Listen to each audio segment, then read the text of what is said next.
Hey guys! Today I wanted to talk to you about the dreaded closets or closet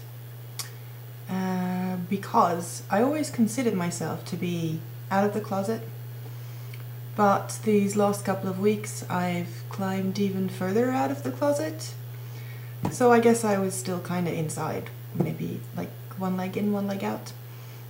And what I want to talk to you about is something that I'm very excited about. Something I dared to do.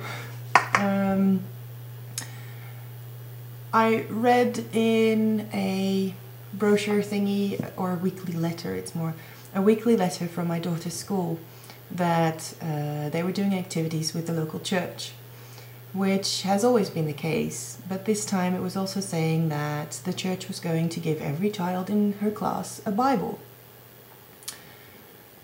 which was going a little bit too far for me, especially since we're living in a country, in Sweden, where state and church are no longer connected, be it very recent that they separated, but they are no longer connected. And she's going to a public school, so if they're going to do any religious education, I want them to do it from different point of views. So I actually sent her teacher, her class teacher, an email asking about what their educational plans are and what their point of view is on religion, and if they will also visit a mosque or a synagogue or whatnot, or if they will only have relations with the local church. And in that I said that I was a pagan, as she may or may not know. And I got an email back explaining their point of views. And she said, "Oh, how interesting, you're pagan. I don't really know that much about it, but please explain." So I thought long and hard about if I was going to, and if so, what I was going to write. And so I did. I sent her a reply, and I told her about paganism being the umbrella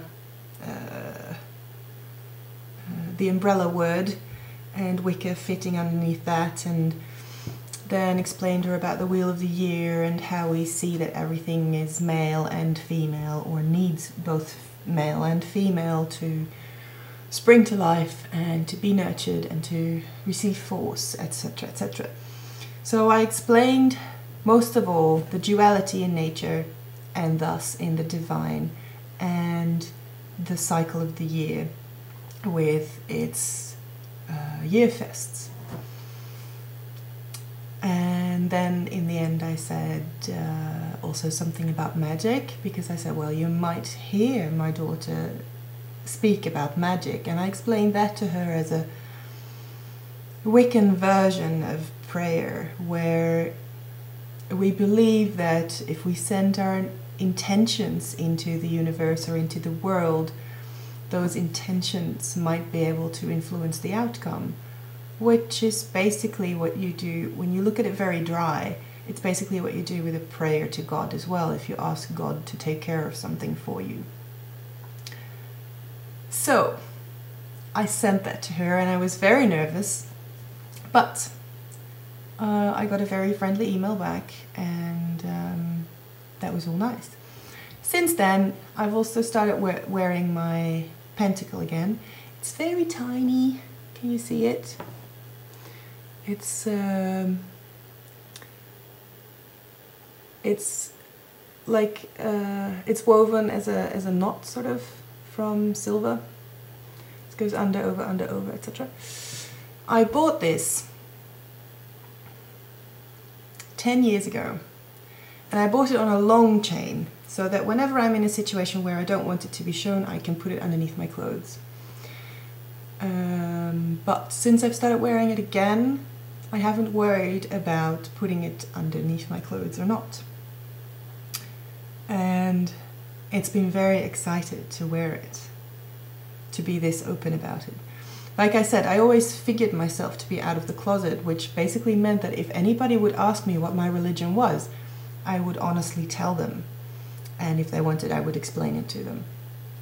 So I've never lied about it or gone out of my way to hide it, sort of. That was my way of being out of the closet. But now I'm actively wearing it outward, sort of, which is an enormous relief.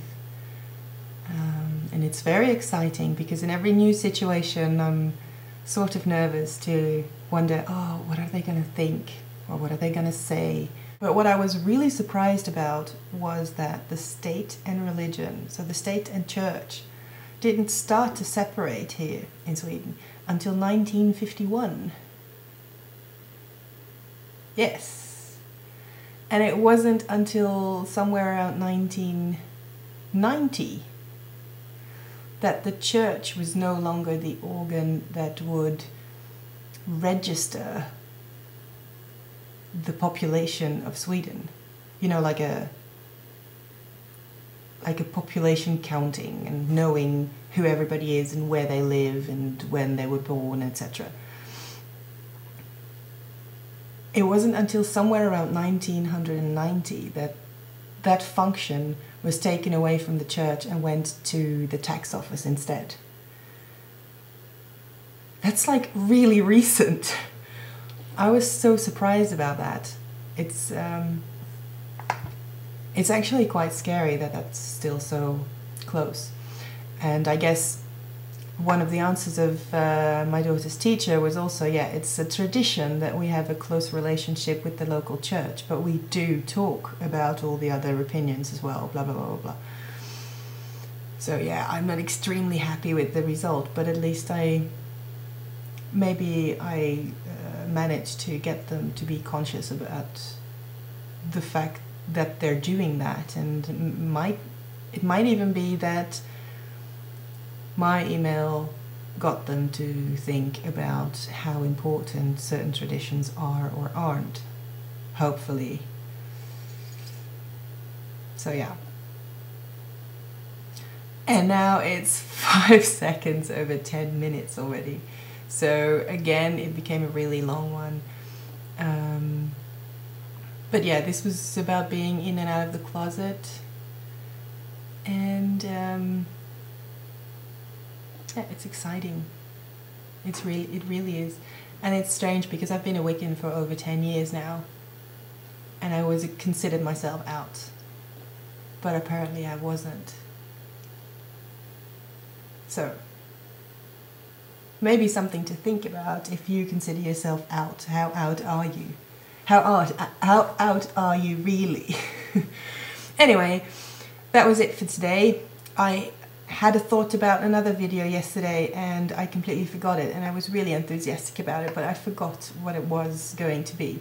But maybe in a couple of days it comes back to me and then I'll make that video as well. So, see you around, and yeah, see you next time. Bye.